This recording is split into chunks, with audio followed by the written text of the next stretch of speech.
Good evening, students. In last class, we have seen microorganisms are useful to us. In this class, we will see microorganisms are how harmful to us. Harmful? Why they are harmful?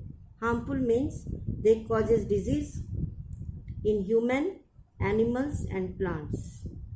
And also they spoil the food and causes food poisoning.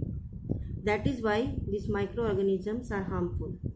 Disease causing microorganisms are called microbes or pathogens.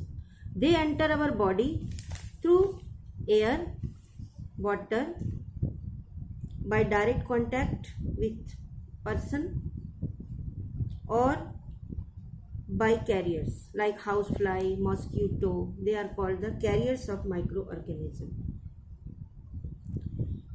One by one we will see all. Disease they cause in animals, they cause disease in humans, and they cause disease in plants also. In human, microorganism enter through the body by air or water. How air? When suppose person is suffering from common cold, when suffer from common cold, when you sneeze, moisture in the air, it makes the air contaminated, and this air, contaminated air, when inhaled by the infected person, the person also get infected with common cold. So what to do? We have to keep handkerchief in your nose when you sneeze. Okay, so common cold can be spread through air. Microorganism through air they enter to your body, to infected person to healthy person.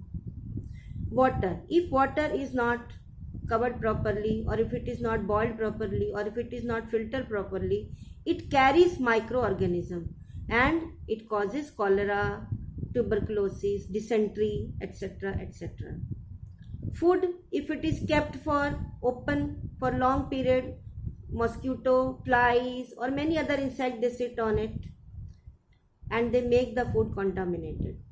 This contaminated food, when taken by us, it causes us many diseases called cholera, etc., etc. So these are all due to microorganism.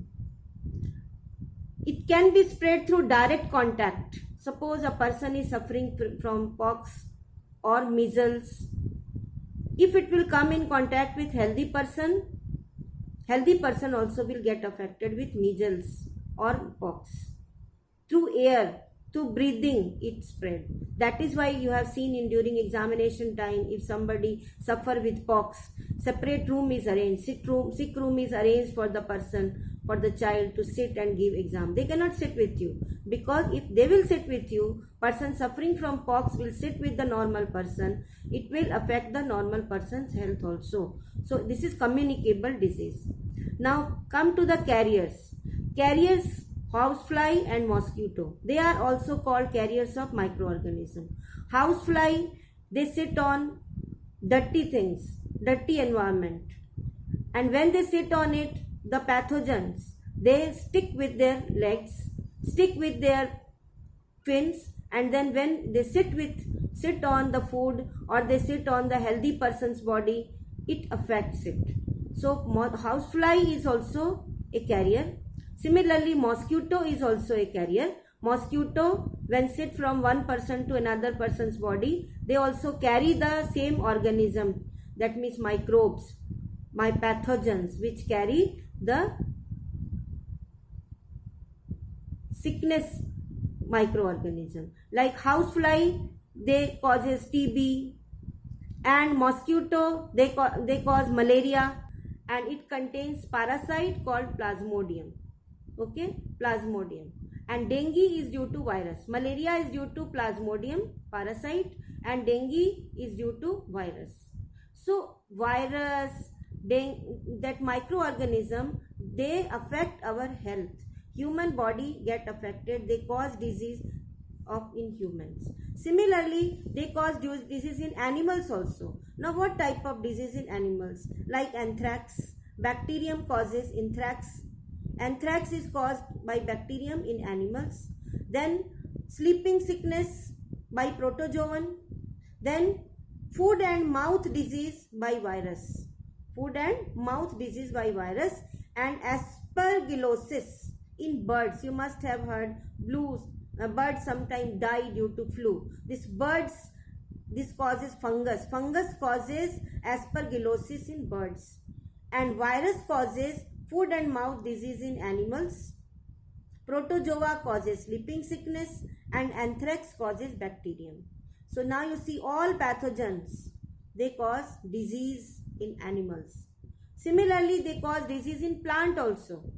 Rust of wheat is caused due to fungi. Fungi, it can come to the crop due to seeds, infected seeds, rust of wheat. Then citrus canker. From name it is clear, citrus. Citrus means it happens in citrus fruits like lemon, then orange. This type of crops are affected by citrus canker, and this reason for this is bacterium. Bacterium causes citrus canker in plant. Fungi causes rust of wheat. And then yellow vein mosaic of bhindi, also known as okra, and this is caused by viruses or insects. Then tobacco mosaic is also caused in plant. This is plant disease, tobacco mosaic. This is also due to virus. So now you have seen the microbes. They are very much harmful because they cause disease in animals, human, plants. Okay. Not only this, they spoil our food and they causes food poisoning. Now we will see how they causes food poisoning. Spoiling of food is a chemical change. You can know how it will be, food is spoiled or not. How you will come to know? By seeing the color. Color is change. You have seen your color is change. Smell, taste will also change. Smell will come and color will change. This will show that food is spoiled. Spoiling of food is a chemical change. Now if you will eat this spoiled food, then what will happen? Symptoms in you of food poisoning. You will find symptoms of food poisoning in your body. Now what are the symptoms? Vomiting, headache, fever, pain in abdomen. These are the symptoms you will feel if you eat this type of food, and because food is poisoned now. Okay.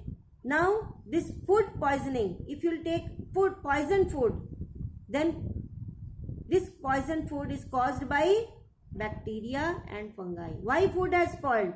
Because of bacteria and fungi. They start developing in it, either bacteria or fungi. If bacteria, Salmonella and Clostridium botulinum, this is caused by bacteria, and fungus will cause Aspergillus and Penicillium. Okay, this is caused by fungus, and this bacteria causes Salmonella. Now food, if contaminated or if food is poisoned, food is spoiled. Why? Because it has not covered properly or it is not cooked properly. So you have to cover your food, you have to cook your food properly. And how to preserve this food? If it is properly cooked, properly covered, then also it is required preservation. How to preserve? First is drying. You have to dry it. That means you can keep it in sun.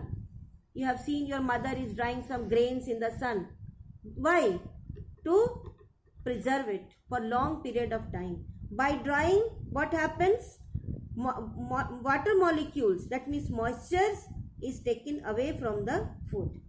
Second thing, heating. When you heat, it kills the bacteria. Like milk, when you boil the milk, all bacteria inside the milk get killed.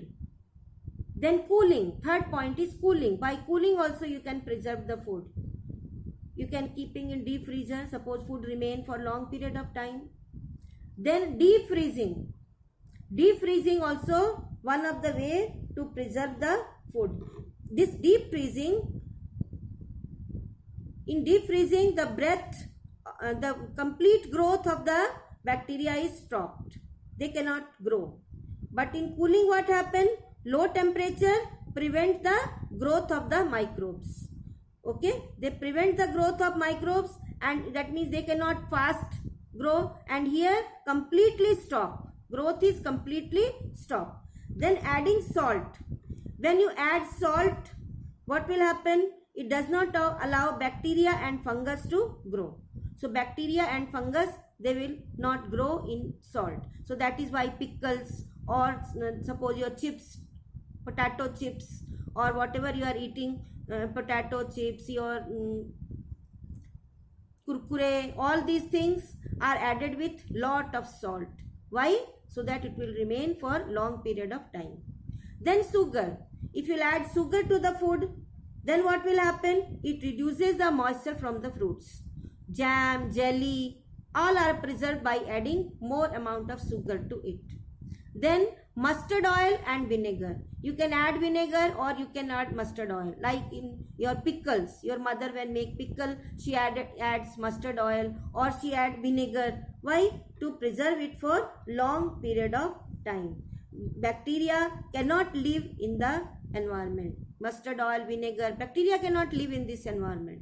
So that is why it can be stored for long period of time.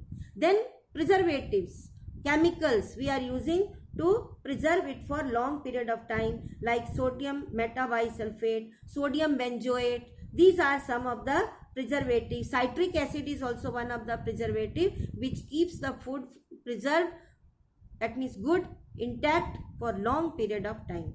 Then next is pasteurization. Louis Pasteur has given this. He told, if milk is heated to 70 degrees centigrade, first of all you have to heat the milk for 70 degrees centigrade for 50 to 30 seconds.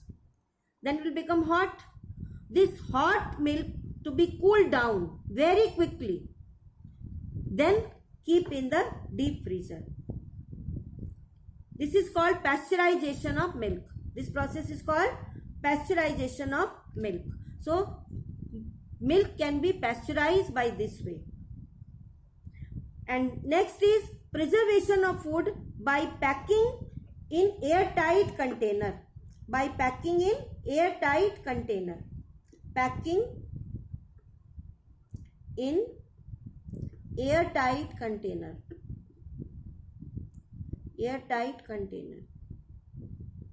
If it is airtight, container is airtight, then bacteria will not enter it and they will not grow. So these are the processes by which we can preserve our food for long period of time. Because bacteria if enter, they may cause disease, they may cause spoil our food, they may cause food poisoning.